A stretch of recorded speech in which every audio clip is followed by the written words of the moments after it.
Mas puti kaysa kayumanggi sila Phil at James young husband. Pero lamang daw ang pagka-Pinoy sa puso ng striker at midfielder ng Azcals. Napatuloy daw na nagbibigay ng karangalan sa bansa kahit kaliwat kanan ang batikos tungkol sa kanilang pagiging Pilipino. Wasak si Phil at James. Wala sa kulay yan. Alam mo ibig sabihin ng bayaw? No. No. How about you? Hindi mo alam. It's Brother-in-law. brother-in-law. Okay. Yeah. So it's like So he's our bio. Yeah. something like that. With a different mother. Yeah. Brother from a different mother. Oy, mga bayaw, mga tol. Welcome na naman sa isang episode ng Wasak. Siyempre, hindi na namin kailangan ipaliwanag kung sino po ang mga bisita namin ngayon. At dahil kami ang bisita nila dito sa bahay nila, sa Alabang. Of course, active sports football ambassadors, si Phil and James yung husband. Thank you for opening your house to us. Thank you for having us. Thank you. Pupogi nyo And this is Jun yung husband. Yeah. So, who's the oldest? James. Ikaw. How often do people mistake that you're the older one? A lot actually. Surprisingly. I also thought. Maybe it's because I have a bit more facial hair than James. The funniest is where they mistake Phil for me. And Oh yeah. he gets How really often does that happen? All the time. They never mistake me. Oh yeah. No, I'm joking. So you're always like Phil. Yeah. Ano daw, tol? Can you actually do you completely understand Filipino? Somebody talks to you in straight Tagalog. Depende. Dapat magsalita dahan-dahan. Mabagal. Yeah. Okay. Pero kung mabilis, medyo Oh, sige, mahirap to. sa akin. Mahirap ano? Mahirap. Gaano kahirap hanggang ngayon nahihirapan yung mga Filipino getting your accent? It's very difficult. Lumaki kami sa England, 20 years sa England, so our accent is very strong and very thick. Minsan, medyo nahihiya kami kasi malakas ng dila. Oh, yeah. And The slang, no? yeah, punto. So you actually find yourselves having to say the same thing twice, Yes, or repeat adjusting the diction or the accent. Sometimes having to speak very slowly. But yeah. Minsan meron siyang American accent. Pero Yeah, I don't naiintindihan. Paano mo nakuha yun? I watch loads of movies. Okay. Yeah, and Example.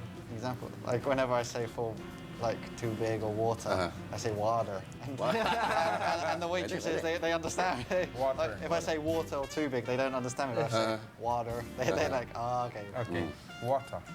England is pretty much a multiracial, diverse cultural hodgepodge, of course. Do you find it weird that in the Philippines, they still pretty much make a big deal out of your half-race issue here? Yeah, because we want to be known as Filipinos. I mean, Filipino kami sa puso, Filipino kami sa head. Meron kaming Filipino values that our mother taught us. So, palagay namin, Filipino kami. We're very proud to be here. Like we think of the Philippines as our home, really, and I think people sometimes bring up that we're half and half. But we're proud of our English roots as well. But as I said, we're proud to play for the Philippine national team. We always want to be known as Pinoy and play the Philippine style. We just want to bring over our football knowledge to the Philippines and share it. It's difficult to define, I mean, Filipino. Kasi Yeah, that's right. in the Azcals, may players na puro Filipino blood, Yeah. pero lumaki sila sa ibang bansa. Ibang bansa. May players na walang Filipino blood, pero lumaki sila dito sa Pilipinas and marunong sila ng Tagalog. So, Mga anak ng ambassadors. no? yes. So Ang it's hirap di ba? Parang, how do Yeah. you define what is Filipino? exactly. But for me, para sa akin, Filipino is if you're, I mean, Filipino blood. Syempre, meron kaming Filipino passport, and we're proud to say we're Filipinos. Okay. I think the And fact also that you're proud you're from UK. Proud na yung experience namin sa UK, pero Filipino kami. Okay. I think the fact that you've got tons of endorsements already, I think it's testament to the fact that the Filipino audience has already embraced you. You think? Yes. I mean, that's one of the great things about Filipino culture. The Filipino people, everyone's very welcoming and mabait, and I think it's the way everyone's embraced us. I mean, every year since we were born, bakasyon namin dito sa Pilipinas. Yun naman pala. Every summer, tuwing summer. Saan? My mother's from Malabon, so lagi kami pupunta dyan. And you swim also in Yes, the baha and the baha. Yeah, the baha. May canoe. You really? Yes. Yung maliit ka ba, ganon? My mum and dad have pictures. Really? When they're in the canoe in the baha. Yeah, we sa did. Malabon. We did everything. We rode jeepneys. We always wanted to ride at the back and hold on. But our mum and dad were like, it's too dangerous, and we'd go visit our relatives. We eat Filipino food, like yeah. So we come here every year for vacation. People are like, when did you first come here? We're like, when we were very little, or every year for summer vacation. People think you just arrived from nowhere. Yeah, but I mean, Pero ngayon nagpunta ka na ng Malabon. not recently. When was our last time in Malabon? Last time ko Malabon Zoo. Pagkakaguluhan kayo ngayon, I'm sure. But you have a lot of cousins there. Yes. Actually, now they've moved out actually of Malabon. Okay. They live in Valenzuela, Okay. different places now. So They're very supportive. They come to our games really, and they're very supportive. yeah, but that's the one thing we want to let the Filipino what- people know what is we are Filipino. What is your middle name, a Filipino? Placer. Placer. Placer. Placer. Placer. Theoretical question. Same status, no? Same pedigree, the same record, same athletic achievements. But you had a face like his. You think the Filipinos would accept you? Yes. If you're a good player, maybe. Yung ang importante is the talent. That's right. And I mean, there's people who've been embraced, and maybe they're not so good looking, but they're still respected for their talents. And I think the way football has risen, I think obviously maybe the looks helped us a little bit in terms of obviously the female fans and things like that. But I think our talent is the most important thing because I think he's good looking. I don't think so. I have a problem si accepting. Pedro. Pedro, I know, yeah. From Napoleon Napoleon Dynamite. Everybody. Tama mo siya. Daming nagsasabi. Your t-shirt next time, vote for Pedro. Hey, by the way, congratulations, Phil. Named by Goal.com as one of Asia's best football maraming players. Yeah. Wow. He gets stuff like that, no? He gets more endorsements than you. How do you feel about it? You feel sometimes pushing him off the cliff or, you know, And he putting some has poison in a his... celebrity girlfriend also, no? Diba? Yes. And I'm proud. I'm very proud of my brother. Our mum and dad raised us up to support each other no matter what. They'd get very angry whenever we'd fight each other, whenever we'd kick each other in training. And I'm very proud to see my brother doing well. I think what we'd like to promote is the importance of teamwork. Football's a teamwork, team sport, and we always say, I'd like to Phil thinks this way, like without Phil, like I wouldn't successful on the team, he would be scoring the goals. Therefore, we wouldn't be noticed much That's as a right. team.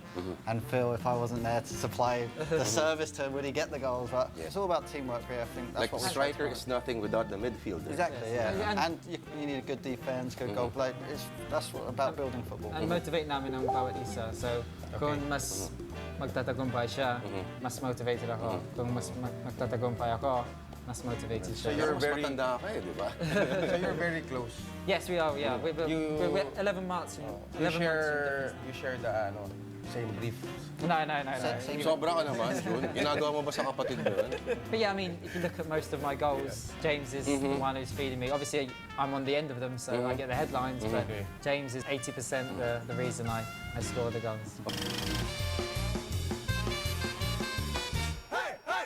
May kasabihan, ang masasarap na pagkain ay nagsisimula sa sariwa at masarap na sangkap. Dito sa Marikina City Public Market, mga tol, sobrang sarap ng pagkain sa abot kayang halaga. Pakita natin sa inyo, mag-tour tayo dito sa palengke ng Marikina. Magsimula tayo sa wet section dahil tandaan, pagbasa, sariwa. Tara!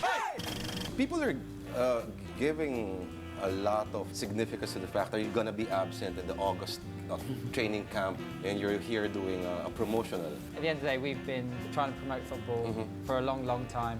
We owe a lot to the Ascals. Kung walang Ascals, then football would not be popular. So we're very committed to the Ascals, but obviously we have a bigger role. We want to promote football on a larger scale, and there's a charity event to help promote football and help.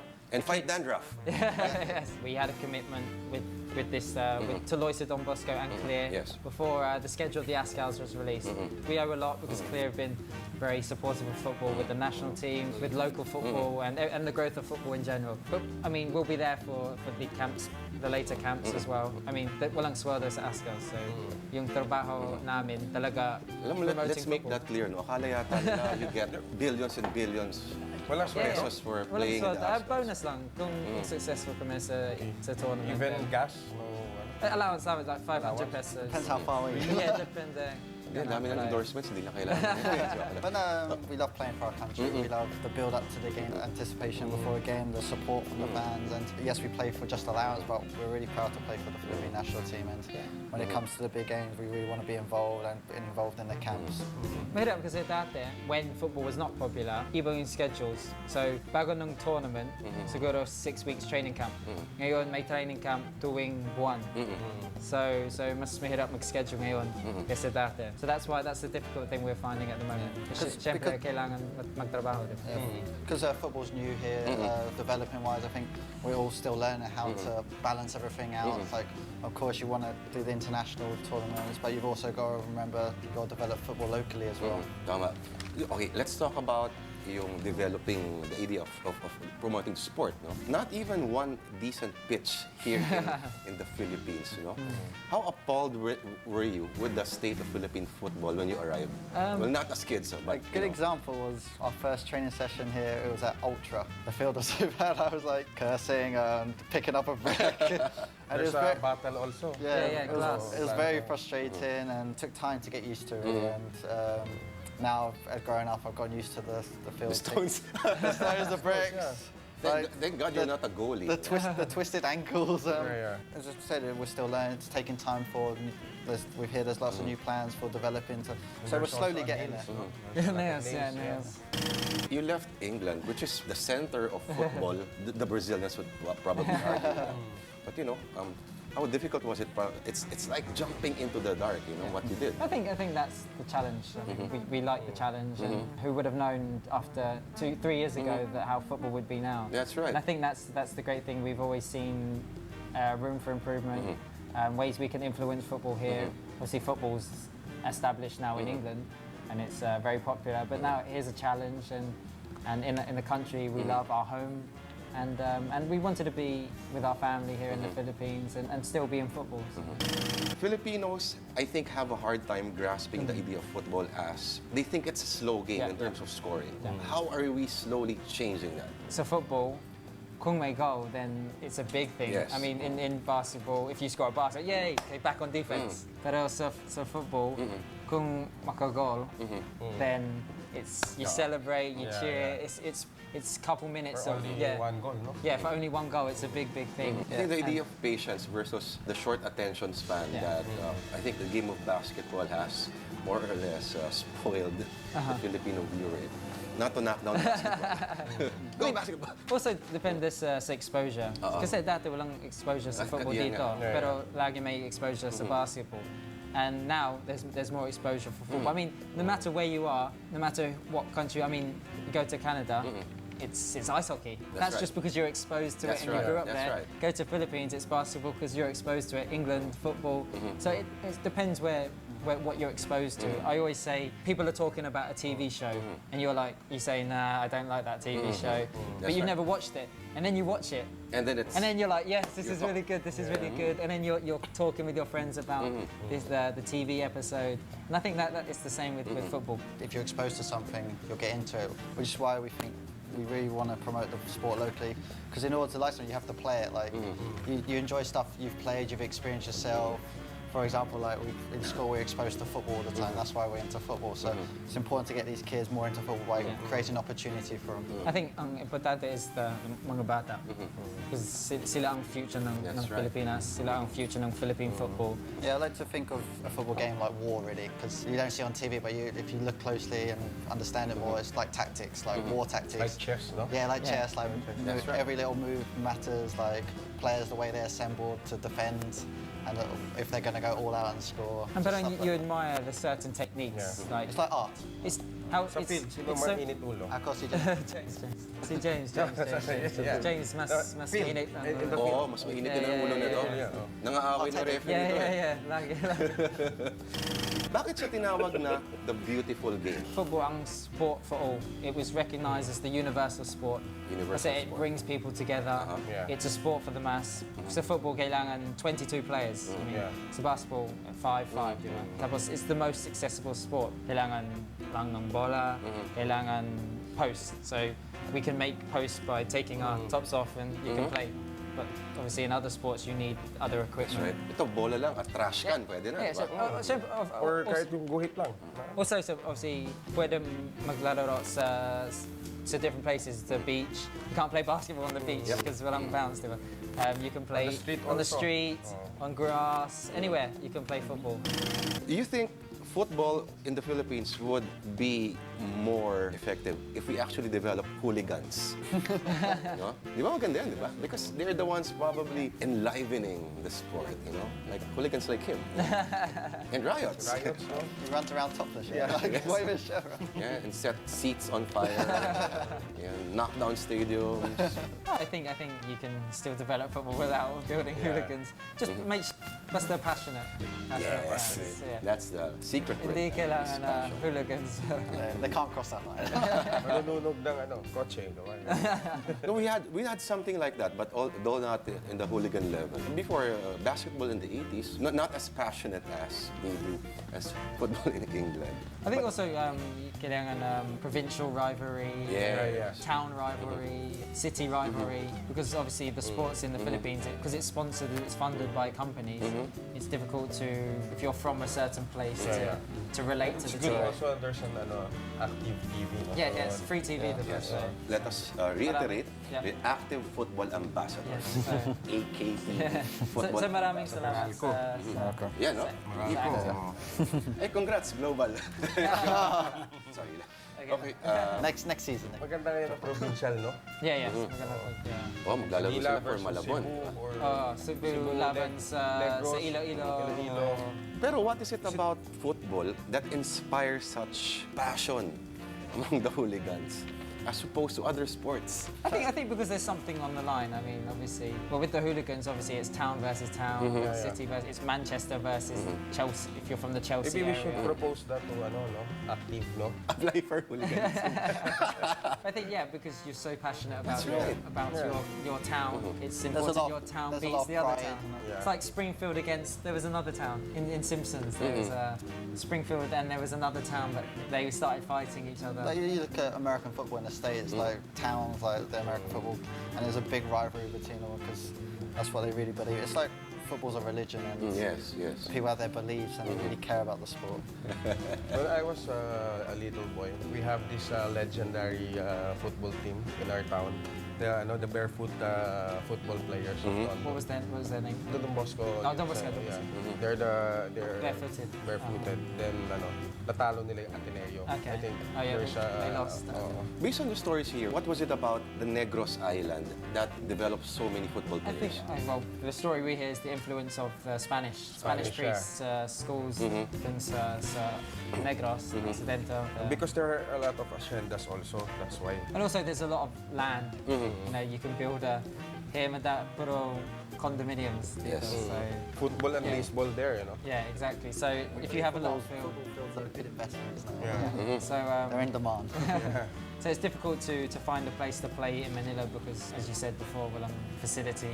There is also an architect for a football field. Usually landscaper, Landscaper. yes, because it's grass and things like that.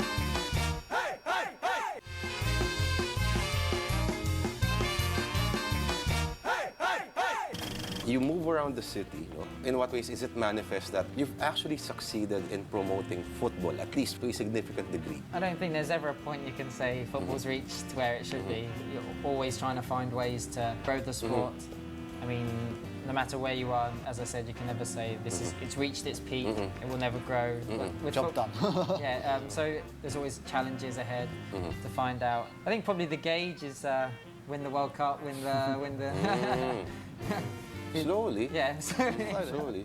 Well, as long as you have the goal and the plan and you have the right people involved, we said, which is why we really believe in promoting the sport locally. It's important you develop futures for kids playing it because we can't keep relying on players coming in from abroad. You have to develop them locally, and it will develop the national team. Also difficult because maybe politics of sports. Oh, Diba? tayo tayo dyan. So it's very difficult to get around things and get through the politics. But as you say, slowly but surely. The challenge before was making people aware of the sport.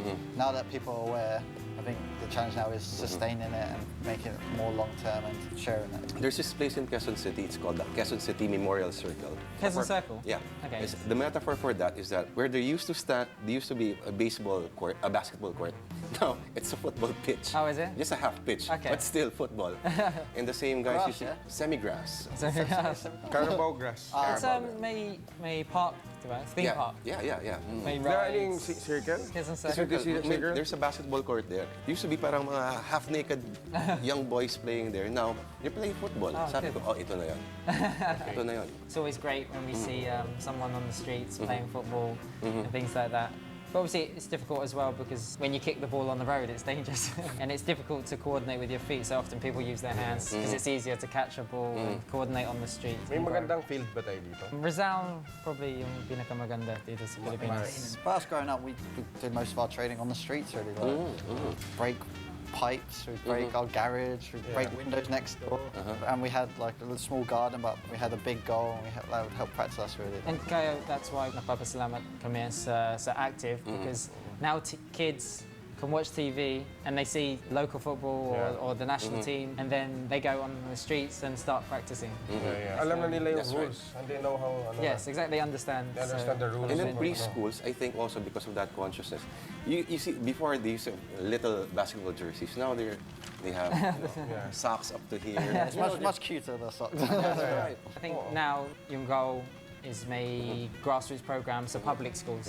Nahirapan ba kayo mag-promote? Obviously, the ASCAOs had a big help. We started the academy in 2009 trying to promote sports. And bago ng ASCAOs, medyo mahirap kasi Wala pang 5 walang years. interesado, yung mga sponsors, I know. they're not interested, or Football's not big here. football's not, Football's not big, yeah. walang future sa football. Like you had to post for underwear before. Right? Yes. We enjoyed that. We enjoyed that. Pero ngayon, mas madali ngayon.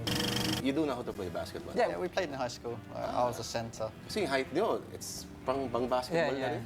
But yeah, Is in it high okay to school. play basketball then you play football also? Yeah, I mean, the good is probably better the other way around. Mas madali baliktad, because with football you learn foot movements. So if you're good with your feet, then tennis is easy, basketball is easy, Okay. badminton is easy because kailangan footwork. You know? So if you start with football, it often makes easier to So you adapt in other develop this sports. on lang, Yes, yeah. Because you're using your hands all the time, so you develop, but your foot coordination, yung But whenever we were in high school, we did like basketball, volleyball. We want to kick the balls. So we'd get the ball and we'd try and kick it into the basketball hoop. Okay. You drink a lot? No, I don't. No? No. Not even you? Only after we were celebrating. How much do you drink? Not much.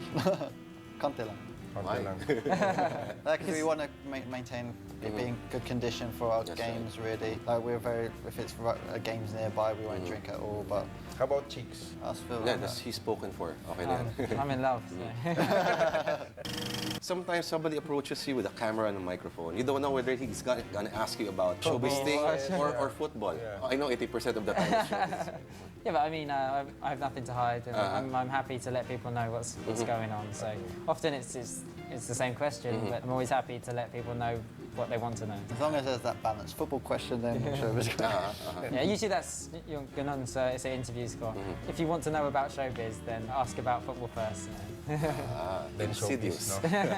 Okay. Has it gotten to a point that you think you've lost your privacy? Like now we're absolute strangers invading your house, man. No.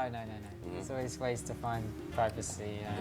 Obviously, it's difficult to go to the cinema or shopping. You just want to look around, do your own thing. But I mean, Somebody is talking to you. so as with popularity becomes a big responsibility, we're proud to have that responsibility of affecting people in a positive way. We have great friends and family who help support us. We work with great people, so we just chill at home. Really, we like to stay at home. We like to go out now and Even then. even before the popularity, we like to stay home and watch the DVD and things like that. Hang out with our sister. Yeah. We like watch her play tennis. So.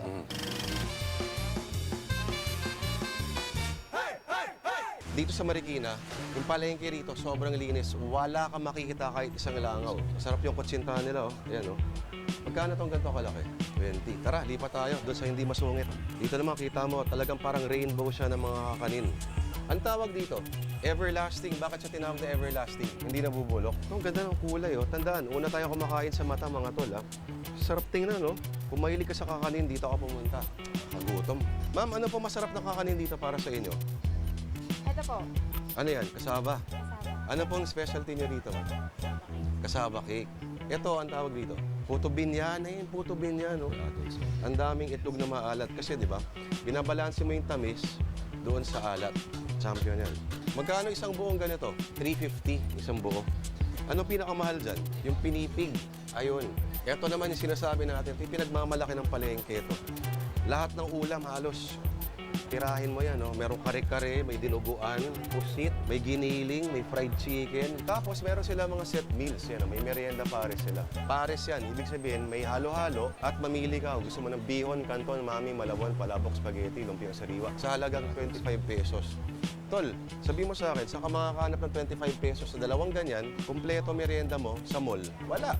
Wala po akong nakikitang langaw dito. Bakit walang langaw? Nililinis namin yan pagkatapos ng tinda. Kayo, Nay, ano ba specialty nyo rito? Kalderetang baka. tsaka Magkano benta nyo sa kalderetang baka? 35. 35. Tol, pansin ko lang karamihan, yung mga pamilya, mga mag-iina, dito na sila kumakain, hindi sa magluto sa bahay, Nay, di ba? Tama? Kasi mura na, Masarap pa. sarap pa, at higit sa lahat, malinis. Baka mas malinis pa nga to kaysa sa bahay mo eh.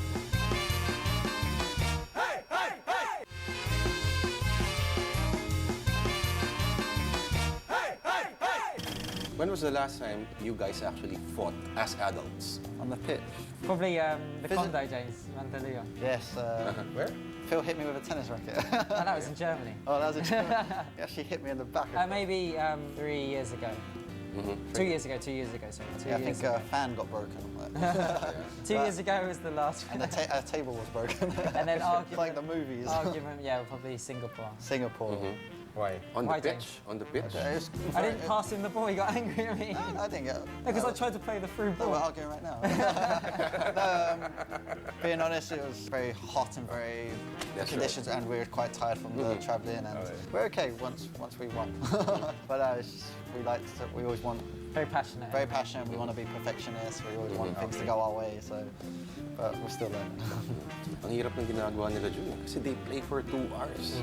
Walang takbo, no? Oh, it's a lot That's of why cardio. they don't have, ano eh. Kaya we're payat. Payat, Payat. Oo. Mag-football kaya tayo, Jun. Yan, no? Still fat. This is a football already. Yeah. You can This actually see is the ball. Bundes ka ba?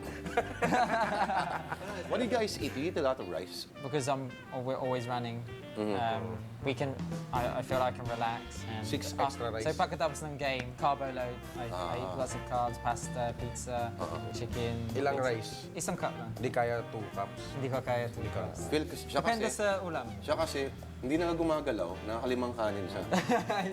Anong masarap na ulam? Yeah, adobo, chicken adobo, manok adobo. Mahilig ako sa Sinigang. sinigang, Sinigang. lechon. Pansit bihon. Pansit malabon. Bihon. Di ba? Ikaw, Have James. you tried pansit malabon? Yes, it is. Ikaw, But James. manok ang Manok, oh. ang paborito. But with football, like before games, we're very conscious of what we eat because it will affect our performance. But then during the game, you're burning so many calories, you're sweating. No more soft drinks. So then after the game, you can eat whatever you want. We like stuff ourselves and drink lots of Beer. soda. During the, no more, walang soft drinks. During the game? No. Just After water, pagkatapos ng game, then water, kailangan calories. lots so- of energy so drinks. Calories talaga. soft Otherwise, drinks. Otherwise, yeah.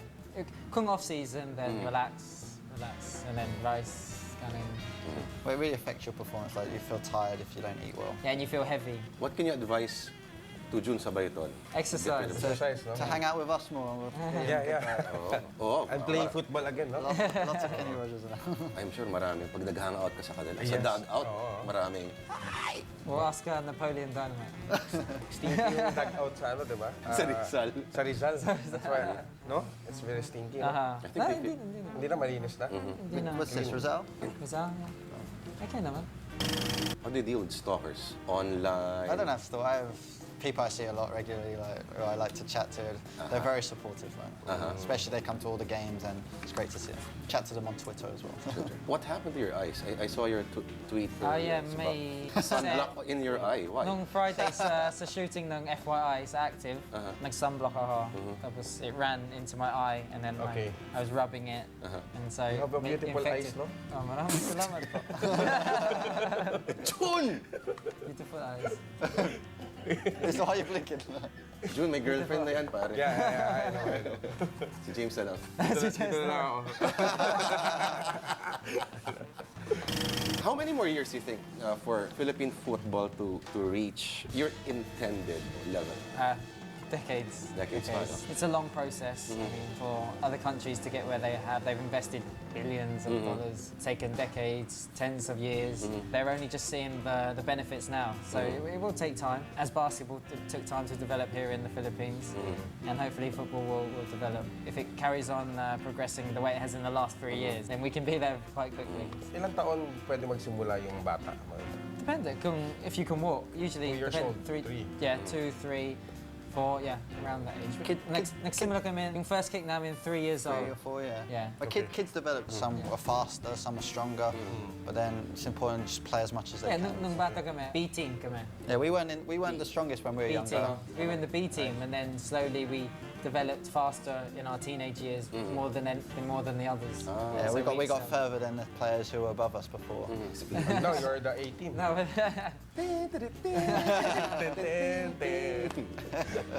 Who went home with a really sweaty Beckham shirt? me. But it was, It was in Pacquiao. Pacquiao. So Pacquiao took the sweaty shirt, but I got his because it's in the game. Merong... 2 shirts. Okay. So I took the How about second your shirt. sweetie shirt? How about this one? Ito, gusto mo ito? Can I have it? Mamaya? Or maybe this one? Dito guys sa'yo, mamaya. I'll give you my. Walang pawis eh. Walang pawis eh. No Walang value yan, walang value yan. Dapat pawis. More sweat, no? I'm gonna get a vote for Pedro t-shirt. Yeah. Yan. Okay, maraming salamat. Thank you. Thank you, guys. Thank you very much. Maraming salamat. Sorry, James, nalito ako eh. Sorry. James. I don't mind it. It's him. Billy Masman. Okay. Pogi!